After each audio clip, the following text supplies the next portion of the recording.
नमस्कार, आप देख रहे हैं कोसी सीमांचल न्यूज। अभी मैं मौजूद हूं पूर्णिया जिला अंतर्गत जलालगढ़ प्रखंड के रमदेली पंचायत के वार्ड संख्या 2 में। आप मेरे पीछे देख सकते हैं साफ साफ लाइव तस्वीरों में कि यहां पे जो है एक बड़े ही भव्य मंदिर का जो है निर्माण कराया जा रहा है। और यह जो मंदिर है, यह मंदिर है शिव मंदिर का।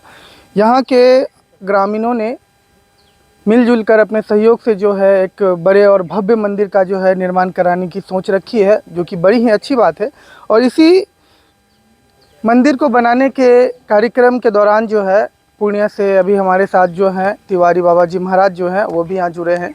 अभी हम लोग चलेंगे, उनसे जुड़ेंगे और जानेंगे कि आखिर मंदिर के संबंध में उनका लोगों को क्या कहना है, क्या संदेश देना है। आखिर इस भव्य मंदिर के निर्माण में जो है लोगों का सहयोग किस प्रकार से ज़रूरी है और कितने लोगों का सहयोग जो है इस मंदिर के निर्माण में जो है होना है। आप मेरे साथ चलिए, मैं आप लोग बताता हूँ कि आखिर क्या कुछ है। यहाँ पे कई सारे ग्रामीण भी यहाँ हमारे साथ मौजूद हैं। उन लोगों का क्या कहना है कि कैसे आखिर जो है इस मंदिर का जो है निर्माण कार्य यहाँ पे जो है शुरू हुआ, किस प्रकार से जो है यह मंदिर का निर्माण कार्य जो है आगे बढ़ेगा और क्या कुछ है इस संबंध में जो आगे है। हमारे साथ यहाँ तिवारी बाबा जी महाराज हैं, चलिए उनसे जुड़ते हैं और जानते हैं कि आखिर इस मंदिर को बनाने में आसपास के ग्रामीणों के साथ जो है और जो लोग इसमें सहयोग करना चाहते हैं उनका आखिर क्या योगदान रहेगा।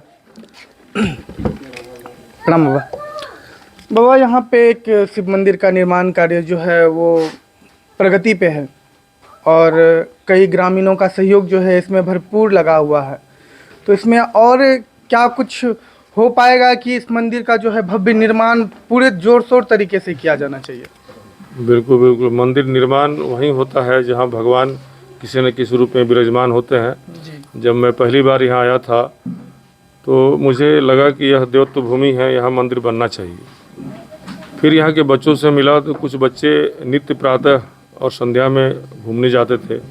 उन लोगों ने बताया कि रात में यहाँ एक ज्योति निकलती थी नागमणि की। अक्सर वो लोग घूमने आते थे तो देखते थे कि एक मणि जलती है, बुझती है, जलती है, बुझती है।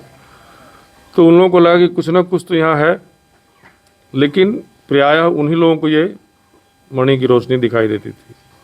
जब हमें खबर मिला, मैं इस भूमि पे आया तो बच्चों को बताया कि कहीं ना कहीं भगवान भोलेनाथ किसी न किसी रूप में इस गांव में, इस जगह पे आए हैं। यहाँ पे एक मंदिर का निर्माण स्वतः हो जाएगा। और बच्चों को भगवान भोलेनाथ की प्रेरणा मिली और बच्चों ने इतना भव्य मंदिर बनवा दिया। ग्रामीणों ने स्वयं अपने ही साथियों के बीच मिल के, गाँव के बीच मिल के इतने बड़े मंदिर का निर्माण किया। मंदिर जो है पूर्ण रूप लेने जा रहा है। तो मैं सभी सनातन बंधुओं से निवेदन करूंगा कि ग्राम कठैली वार्ड नंबर 2 में यह मंदिर बनने जा रहा है। जो भी सनातनी बंधु हैं एक बार ग्राम कठैली वार्ड नंबर 2 में आए, इस मंदिर का दर्शन करें और बच्चों का मनोबल बढ़ाएं, ताकि सनातन धर्म दिन प्रतिदिन आगे बढ़े। और सनातन धर्म जब आगे बढ़ेगा तो हमारे सनातनियों का विकास होगा। और इस मंदिर में नेमीलाल विश्वास जी, मिर्चायनी विश्वास जी और किशन विश्वास जी, ये 3 दादा हैं और तीनों के परिवार ने मिलकर यह 3 बीघा जमीन दान किया। आप समझ सकते हैं कि आज के तारीख में 3 बीघा जमीन मंदिर को देना कितना कठिन काम है। जहाँ लोग 10 कट्ठे के लिए लड़ाई करते हैं, 1 इंच के लिए लोग लड़ जाते हैं, 1 धूर के लिए लड़ लेते हैं। तो इन तीनों दादा के जो परिवार ने जमीन दिया, निश्चित है कि ये तीनों देवतुल्य थे और ये ब्रह्मलीन हुए। तो निश्चित है कि ऊपर में जाकर ईश्वर ने के प्रेरणा से ही उनके पौत्र ने इस जमीन को दान दिया और इस मंदिर का निर्माण किया। मैं अभी से ही इस जमीन पर बैठकर अनुभव करता हूँ कि महादेव का साक्षात आज भी यहाँ आगमन होता है, जिसकी अनुभूति यहाँ के बच्चों को होती है। मैं तो कहूँगा कि यहाँ का धूल उठा के माथे में लगा लीजिए तो आपकी तकदीर बदल जाएगी। जिस तरह से बाबा संस्कृत को लेकर के कई लोग जो हैं अब इस भाषा को लगभग भूलते चले जा रहे हैं, जो मन में एक व्यथा थी, आपसे बस इसका सवाल पूछना चाहता हूं कि कई ऐसे बच्चे हमारे जैसे भी जो यूथ हैं, युवा हैं, वो संस्कृत को लगभग अवॉइड कर चुके हैं, भूल चुके हैं। तो क्या कुछ अगर इस मंदिर का निर्माण हो रहा है तो आसपास में कहीं गुरुकुल जो है उसकी संभावना जो है बच्चों को सिखाने के लिए ही सही, कम से कम संस्कृत की शिक्षा दी जा सकती है यहाँ पे, अगर कुछ ऐसा सोच हो मन में? आपने इतना बड़ा सवाल किया है जो वाकई सरकार के नज़र में ये सवाल जाना चाहिए। संस्कृत सबसे पुरानी भाषा है, संस्कृत को राष्ट्रभाषा की उपाधि मिलनी चाहिए। जी आप साउथ चले जाएंगे ना, जी तो आधी हिंदी संस्कृत की तरह बोली जाती है कि मुझे नैवेद्य दो, पात्र चाहिए। जी और अटल बिहारी वाजपेयी की जब सरकार थी तो उन्होंने स्पोकन इन संस्कृत का एक कोर्स चलाया था, जिसमें हम लोग की बहाली भी थी कि आप गांव-गांव में जाके वयोवृद्ध लोगों को, बच्चों को स्पोकन इन संस्कृत पढ़ाइए। हम लोगों ने क्लासेस शुरू किया, लेकिन अटल बिहारी वाजपेयी सरकार के जाने के बाद ये शिक्षा नीति बिल्कुल बंद हो गई। वर्तमान की सरकार भी अंधी है। केंद्र की सरकार का मैं इस मामले में कहूँगा कि गुरुकुल की व्यवस्था बिल्कुल होनी चाहिए, वैदिक व्यवस्था होनी चाहिए। आज वेद विलुप्त होते जा रहा है लोगों के अंदर से, और जो पुस्तकें नहीं पढ़नी चाहिए वो पुस्तकें पढ़ाई जा रही है। तो सरकार को निश्चित इस तरह ध्यान देना चाहिए कि संस्कृत हर एक घर के बच्चे जाने। वह देव भाषा है। जी बिल्कुल। देव भाषा है, उसमें जो पवित्रता है, जो उस वाणी में शुद्धता है, वो किसी भाषा में नहीं। आज तक कभी संस्कृत भाषा में अशुद्धि नहीं पाई गई। बिल्कुल नहीं, मतलब संस्कृत देव भाषा है ना, कि देव वाणी कहा जाए इसको। बिल्कुल, ये अगर संस्कृत अब गुरुकुल खुल जाए तो आज हमारे बच्चे संस्कारवान होंगे। आज जो बच्चे स्कूल में जाते हैं ड्रग्स सिगरेट पीते हैं, इंग्लिश स्कूल में जाते हैं, आप देखेंगे कि बाहर के चौक चौराहे पे सिगरेट पीते हैं। कम से कम गुरुकुल में परंपराएं नहीं है। गुरुकुल में शिक्षा, संस्कार सब दिया जाता है। एक छोटा सा गुरुकुल पूर्णिया सिटी में चल रहा है, समाज पोषित, लेकिन आज समाज के लोग भी उस गुरुकुल की तरफ ध्यान नहीं देते हैं। ये दुख की बात है कि हम समाज, सरकार तो दोषी है, लेकिन हम समाज के लोग भी उतने ही दोषी हैं। ये मंदिर बनेगा, यहाँ मंदिर में गुरुकुल भी खुलेगा। ये मंदिर एक बहुत बड़ा मिसाल बनेगा उत्तर बिहार का, कि गांव के एक मंदिर में एक बहुत बड़ा गुरुकुल चलाया जा रहा है और गांव के बच्चे को वेद शिक्षा दी जाएगी। और मैं स्वस्थ मस्त रहा तो निश्चित इस विद्यालय में पहले शिक्षा देने में आऊँगा।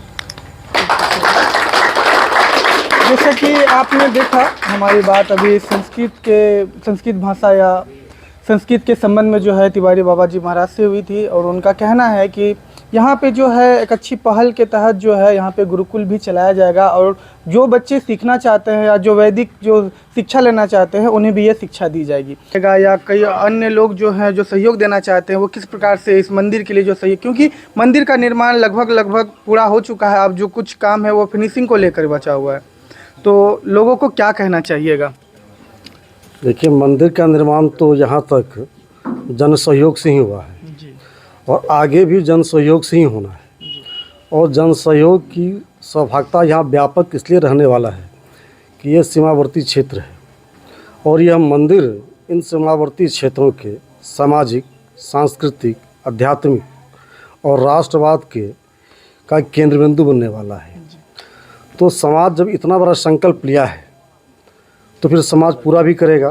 तिवारी बाबा ऐसे लोगों का सानिध्य और सहयोग प्राप्त है, और मंदिर के संबंध में जो इसके निर्माण की जो कथाएं अभी तिवारी बाबा से सुने, तो ये जब जन सामान्य में जाएगा तो निश्चित रूप से ये आस्था का भूमि है, लोगों का सहयोग रहेगा।